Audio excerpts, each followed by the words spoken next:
ہم آپ سے گزارش کرتے ہیں کہ اس چینل کو آپ ضرور سبسکرائب کریں اور اپنے فرینڈز کے ساتھ ان ویڈیوز کو ضرور شیئر کریں تاکہ اہل بیت کا پیغام زیادہ سے زیادہ جوانوں تک۔ کچھ اثر ابھی ہم یہاں پہ نہیں پڑھیں گے، بعد میں کبھی آپ جا کے ڈھونڈیے گا مقتل میں۔ کچھ اثر عمر سعد کے لشکر میں بھی ہوا، کچھ اثر خیموں میں ہوا۔ خیمے کا اثر یہ تھا کہ بیویاں رونے لگیں۔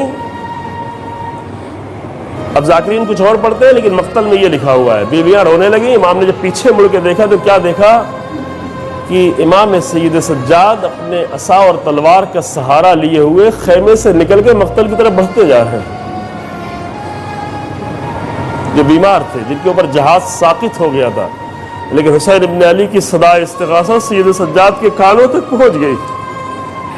دیکھا کہ امام سید سجاد مقتل کی طرف بڑھ رہے ہیں، تو وہیں سے جہاں سے امام نے صدا استغاثہ بلند کی تھی وہیں سے فریاد بلند کی، میری بہن سید سجاد کو روکو روکو، لِأَلَّا يَخْلُ الْعَرْض مِن نسل آل محمد، کہیں ایسا نہ ہو کہ نسل آل محمد سے زمین خالی ہو جائے، سلسلہ امامت منقطع نہ ہو جائے۔ نسل تھی آگے چلنے کے لیے، لیکن وہ نسل جو امامت کا سلسلہ تھا وہ منقطع ہو جاتا، اس کی ترتیب تھی۔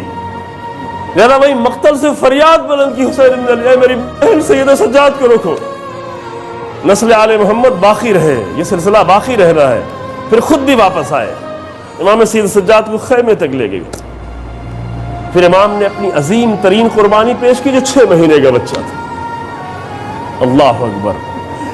تنہا مصائب میں نہیں پڑھوں گا لیکن ایک جملہ سنیں عزیزو، تنہائی کا عالم یہ ہے کہ اس کے پہلے جس شہید کے پاس حسین ابن علی گئے، کوئی مدد کرنے کے لیے تھا، کوئی لاش اٹھانے میں مدد کرتا تھا، کوئی سہارا بنتا تھا، کوئی امام کا سہارا بنتا تھا، لیکن جب مشکل ترین وقت آیا، ایک بچہ ہے جو اپنے ہاتھوں پر ہے، اس کے گلے میں تیر لگ چکا ہے، خود ہی تیر، بچے کو بھی سنبھالنا، ایک حسین کیا کیا کرے، حسین خون بھی زمین پہ نہیں گرنے دینا ہے۔ اللہ اکبر۔ السلام علیکہ ایھا المطر الموتور، اے حسین تنہا تم پر سلام۔ کربلا میں عاشور کے دن پورے دن کے مصائب ایک طرف اور تھوڑی دیر کی حسین ابن علی کی تنہائی ایک طرف۔ اتنا تنہا تھے حسین کہ اپنے بیٹے کی جب قبر بنانی پڑی تو خود ہی نیام و تلوار لے کے قبر کھودی۔ اللہ، خود ہی بیٹھے ہیں گرم زمین پر قبر بنا رہے، جس کے لیے پانی ڈھونڈنے گئے تھے مانگنے، اب اس 6 مہینے کے پھول جیسے بچے کی قبر بنا رہے ہیں۔ اب تو کوئی ایسا بھی نہیں ہے کہ جو آ کر بچے کو اپنی آغوش میں سنبھال لے، تو حسین اتنے تنہا ہیں کہ اپنے بچے کو جلتی ہوئی خاک پر لٹا دیا اور قبر کھودنے لگے۔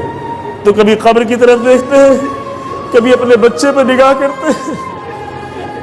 جس پھول کو اس جلتی ہوئی ریت نہیں لٹانا تھا، لیکن کیا کرے حسین، تنہا ہے صحرا کا لال۔ کبھی عمر سعد کے لشکر کی طرف دیکھتے ہیں، کبھی خیمے کی طرف رخ کرتے ہیں، میری بہن زینب، اور شاید نہر القمہ کی طرف بھی رخ کرتے ہو، اے میرے عباس تم ہر مصیبت میں تو میرے ساتھ ساتھ رہے، لیکن جب مجھے اپنے بچے کی قبر بنانی پڑی تو میں اس طرح تنہا ہوں۔ اور پھر خیمے کی طرف بڑھے، در خیمہ پہ آ کے ٹھہر گئے۔ وہی تنہا حسین، اس کے پہلے اتنی تنہائی در خیمہ پر نہیں تھی۔ یا رقیۃ یا سکینہ یا زینب یا ام کلثوم یا رقیۃ یا سکینہ، اے میری بیٹیوں، اے میری بہنوں ہو، اے میرے عزیزوں ہو، میں جا رہا ہوں، علیکن منی السلام۔ اب کوئی نہیں ہے، اب میرا عباس نہیں ہے، میرا علی اکبر نہیں ہے، میرا حبیب نہیں تھا، وہ میرا حبیب جس کو میری تنہائی دیکھی نہیں جاتی تھی، اب میرا حبیب نہیں ہے، اب زہیر نہیں ہے، میں جا رہا ہوں۔ بیویوں نے ایک حلقہ بنا لیا، آقا آپ جا رہے ہیں۔ اب کچھ اور بھی باتیں ہیں، جناب زینب عجیب عالم میں کبھی سید سجاد کے خیمے میں جاتی ہے، کبھی بھائی کے پاس آتی ہے، میرا بھیا پھٹے ہوئے لباس پہن رہا ہے کہ لباس اتار لیا جائے گا، یہ ملعون شاید رحم کھا کر یہ پھٹا ہوا لباس میرے جسم پہ چھوڑ دے، بوسیدہ سا لباس۔ زینب حسرت بھری نگاہوں سے دیکھ رہی ہے۔ سید سجاد کے خیمے میں گئے، وصیتیں کر دی۔ جب جانے لگے، میں جلدی آگے بڑھ رہا ہوں، جب جانے لگے تو چھوٹے چھوٹے بچوں نے آ کے دامن پکڑ لیا۔ آقا ہمیں کس پہ چھوڑ کے جا رہے ہیں؟ ہم پیاسے ہیں۔ تھوڑی دیر پہلے تو عباس مشکیزہ لے کے گئے تھے، لیکن چھدا ہوا مشکیزہ واپس آیا، کٹے ہوئے بازو آئے۔ عباس تو واپس لائے، اب تو کوئی بھی نہیں ہے میرے آقا، اب کس پہ چھوڑ کے جا رہے ہیں؟ اس وقت ساقی کوثر کا لال، وہ علی کی جو بولتا تھا تو نہج البلاغہ بنتی تھی، اس کا وارث طلحہ خاموش کھڑا ہے۔ ان بچوں کے سامنے حسین کچھ بھی نہیں کہہ پا رہے، ان بچوں سے کیا کہیں؟ زینب کو سمجھا سکتے ہیں، سید سجاد کو تسلی دے سکتے ہیں، لیکن چھوٹے چھوٹے بچوں سے کیا کہیں؟ بھوکے بچے، پیاسے بچے۔ آپ جب جاتے ہیں کسی سفر میں، گھر میں سارا سامان فراہم کر دیتے ہیں، پھر بھی اپنے عزیزوں سے کہتے ہیں کہ میں زیارت پہ جا رہا ہوں، میرے بچوں کو خیال رکھنا۔ یہاں تو نرغہ عادہ نہیں ہے، پورا بازار موجود ہے، سب کچھ سامان موجود ہے، لیکن آپ کو فکر ہوتی ہے میرے بچے کہیں مشکل میں نہ ہو۔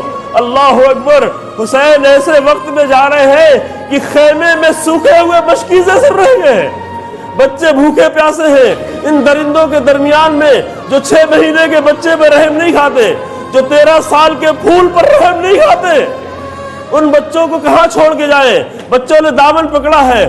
حسین ابن علی کچھ بھی نہ کہہ سکے، فقط داہنی طرف دیکھا، بائیں طرف دیکھا، بہنیں نظر آئیں، آواز دی، احبسہن یا اختہ، اے میری بہن ان بچوں کو سنبھالو۔ ان بچوں سے حسین کیا کہے؟ زینب ام کلثوم آگے بڑھی، بیویاں آگے بڑھیں، بیویوں نے بچوں کو سنبھالا۔ حسین ابن علی گھوڑے پہ سوار ہوئے، چاہتے تھے کہ بہت تیزی سے مقتل کی طرف بڑھ جائے، پھر کوئی آ کے دامن نہ پکڑ لے، کوئی 4 برس کی بچی آ کے رفتار سے لپٹ نہ جائے، چھوٹے چھوٹے بچے آ کے سامنے کھڑے نہ ہو جائیں۔ چاہتے تھے تیزی سے مقتل کی طرف بڑھے کہ پیچھے سے آواز آئی۔ کس کی آواز؟ بہن کی آواز، جس نے 56 سال ساتھ زندگی گزاری تھی۔ آواز دی، مہلن مہلا یا ابن رسول اللہ، اے میرے بھیا دھیرے دھیرے جاؤ، اے میرے بھیا اتنی تیزی سے نہ جاؤ، مڑ مڑ کے دیکھتے جاؤ، زینب کو اپنا چہرہ دکھاتے جاؤ۔ اے بھیا اب زینب کو یہ منظر دیکھنا نہ ملے گا، اب لوگوں کے نیزے پہ سر ہوگا اور بہن ہوگی۔ حسین گئے، اتنے تنہا ہے حسین، پورا مصائب نہیں پڑھیں گے عزیزو، لیکن ایک تنہائی سن لیں۔ اس کے پہلے جو بھی مقتل میں جاتا تھا بہت مطمئن ہو کر جا کے جنگ کرتا تھا، کیونکہ اسے بھروسہ تھا، اسے اطمینان تھا کہ میں تو جنگ کر رہا ہوں لیکن پیچھے خیمے کی حفاظت کرنے والا کوئی موجود ہو۔ لیکن اللہ اکبر، حسین کی تنہائی، جب مقتل کی طرف بڑھے پیچھے مڑ مڑ کے دیکھ رہے ہیں کیونکہ خیمے کی حفاظت کرنے والا کوئی نہیں۔ حسین جنگ کرتے رہے، لڑتے رہے۔ یہ روایات میں مقاتل میں ہے کہ امام کے جنگ کرنے کا انداز یہ تھا کہ دشمن پہ حملہ کرتے تھے، وہ جب پیچھے ہٹ جاتا تھا تو واپس پلٹ کے ایک بیچ میں ایسے مرکز پہ ٹھہرتے تھے جو خیمے سے بھی نزدیک ہو اور دشمن سے بھی، تاکہ خیموں کی حفاظت بھی ہوتی رہے۔ میری زندگی میں ظالم خیموں پہ حملے نہ کرے۔ اے حسین تمہاری تنہائی پہ ہمارا سلام۔ پھر دشمن حملے کرتا تھا، پھر حسین ابن علی آگے بڑھتے تھے، پھر اسے پچھاڑتے تھے، پھر واپس آ جاتے تھے، خیموں کو دیکھ رہے تھے۔ حسین تنہا تھے۔ آخر میں ایک بار لڑتے لڑتے نہر القمہ کے قریب پہنچ گئے۔ دشمنوں نے سمجھا کہ کہیں حسین پانی نہ پی لے، پیاسے ہے حسین، کہیں پانی نہ پی لے، اور پیاسے حسین سے جب جنگ نہیں کی جا سکتی تو اگر حسین نے پانی پی لیا تو بھلا کیسے جنگ کر پائیں گے؟ ان جاہلوں کو نہیں معلوم تھا کہ جو ابھی تھوڑی دیر پہلے اپنے 6 مہینے کے پیاسے بچے کے لیے قبر بنا رہا تھا، بھلا وہ کیسے پانی پی سکتا ہے؟ جس کا عباس دریا میں اپنے گھوڑے ڈال کے پانی نہیں پیتا، وہ حسین بھلا کیسے پانی پیے گا؟ لیکن اگر اتنی عقل ہوتی تو رسول اللہ کے نواسے کے مقابل وہ کیوں جنگ کرتے؟ انہوں نے یہ سوچا کہ شاید حسین پانی پی لے، لہٰذا ایک لشکر کا ٹولہ خیمے کی طرف بھیج دیا شمر نے، اور جب گھوڑے دوڑنے لگے، خیمے سے قریب ہونے لگے، تو اسی شمر ملعون نے آواز دی، اے حسین تم تو دریا کی طرف بڑھ رہے ہو لیکن لشکر تمہارے خیمے کی طرف بڑھ رہا ہے۔ یہاں پر حسین ابن علی نے یہ تاریخی جملہ آواز دی، تاریخی جملہ کہا، یا شیعتا آل ابی سفیان، اے آل ابی سفیان کے پیروکاروں، یعنی اے آل ابی سفیان کے شیعوں۔ یہ ایک جملہ ہے جو شیعہ تھے۔ بعض لوگ کہتے ہیں کہ کربلا میں حسین ابن علی کو شیعوں نے قتل کیا۔ ہاں، شیعوں نے قتل کیا، لیکن کس کے شیعہ نے؟ آل ابی سفیان کے شیعہ نے، کیونکہ شیعہ کوئی فرقہ نہیں ہے، جو جس کی پیروی کرے وہ اسی کے شیعہ ہے۔ کربلا میں دونوں طرف شیعہ تھے، ادھر رسول اللہ کے شیعہ تھے، ادھر امیر المومنین کے شیعہ تھے، ادھر حسین ابن علی کے شیعہ تھے جو اپنی جانیں دے رہے تھے، ادھر آل ابی سفیان کے شیعہ تھے، ادھر معاویہ کے شیعہ تھے، ادھر بنی امیہ کے شیعہ تھے۔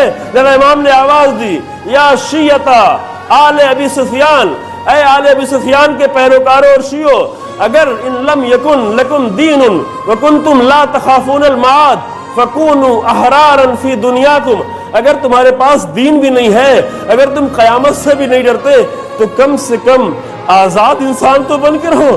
کیونکہ ایک آزاد انسان اگر دشمنی بھی کرتا ہے تو ایسا نہیں کرتا کہ کسی مرد کے ہوتے ہوئے اس کے بچوں پہ حملہ کرے، کسی مرد کے ہوتے ہوئے اس کی عورتوں پہ حملہ کرے، لیکن یہ ملعون نہیں مان رہے تھے۔ پھر امام نے آواز دی، ہم تم سے جنگ کر رہے ہیں، تم آؤ ہم سے جنگ کرو۔ پھر بھی آگے بڑھتے جا رہے تھے۔ امام نے آواز دی، فرجعوا الی احسابکم ان کنتم عربا، اگر تم عرب ہو تو کم سے کم اپنے غیرت عرب کا خیال کرو، اپنے حسب و نسب کا خیال کرو کہ عرب کوئی مرد کے ہوتے ہوئے عورتوں پہ حملہ نہیں کرتا۔ ان کو دین تو سمجھ میں نہیں آیا، قیامت تو سمجھ میں نہیں آئی، لیکن عرب کہنے پہ وہ ٹھہر گئے، اور ٹھہرنے کے بعد واپس پلٹ آئے۔ لیکن اب جو واپس پلٹے تو پیچھے سے واپس پلٹے تھے۔ یہی وہ مقام تھا، بس تمام کی عزیزوں، یہی وہ مقام تھا جہاں چاروں طرف سے حسین ابن علی کو گھیر لیا گیا۔ یہی وہ مقام تھا جہاں کوئی پتھر مار رہا تھا، کوئی تیر مار رہا تھا، کوئی نیزہ مار رہا تھا، کوئی تلوار مار رہا تھا، اور زہرا کا لال رسول اللہ کے نواسا چاروں طرف سے لشکر میں گھرا ہوا تھا اور آواز دے رہا تھا، تم مجھے مار رہے ہو تو یہ جان لو کہ میرے بعد پنجتن پاک کی کوئی فرد باقی نہیں رہے گی، تم مجھے مار رہے ہو تو میرے بعد کوئی نہیں ہے۔ یہ کہتے جا رہے تھے کہ ایک پتھر آ کر پیشانی سے لگا، خون جاری ہونے لگا، چاہتے تھے خون کو صاف کریں کہ تیر آ کر لگا، تیر کی لکڑی کو تھوڑ دیا، تیر نکل نہیں رہا ہے پیشانی سے، سخت پیشانی ہے، اتنا خون جاری ہوا کہ چہرہ خون سے رنگین ہونے لگا، آنکھوں میں خون چلا گیا، کچھ دکھائی نہیں پڑ رہا تھا۔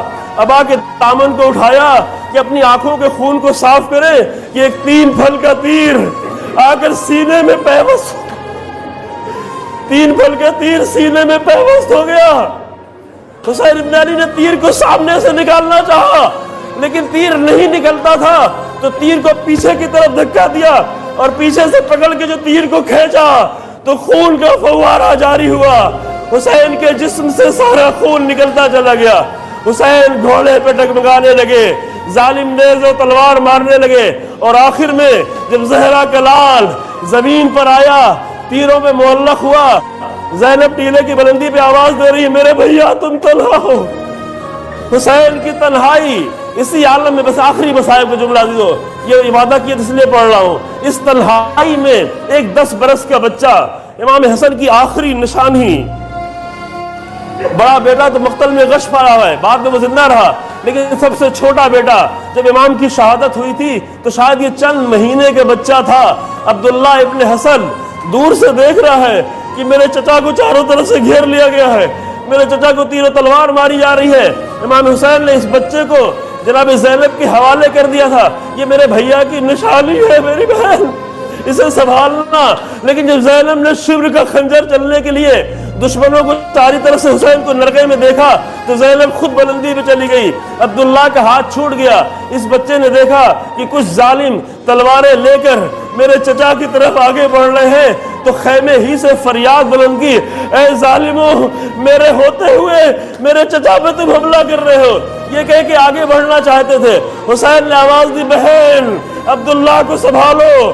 جناب زینب نے پکڑنا چاہا، لیکن اپنے ہاتھ کو چھوڑا کر یہ بچہ تیزی سے مقتل کی طرف بڑھا، ہاتھ خالی تھا، نہ تلوار تھی نہ ڈھال تھی۔ جب آگے قریب پہنچا تو ظالم تلوار مارنا ہی چاہ رہا تھا، اپنے دونوں ہاتھوں کو بڑھا دیا، دونوں ہاتھ کٹ گئے، حسین کی نظروں کے سامنے عبداللہ ابن حسن کے ہاتھ کٹ گئے، بچہ زمین پہ گر گیا، امام نے اپنے سینے سے لگایا، ابھی سینے سے لگا کے صبر کی تسلی ہی دے رہے تھے کہ ایک تیر آ کر گلے پہ لگا، بچہ حسین کی آغوش میں شہید ہو گیا۔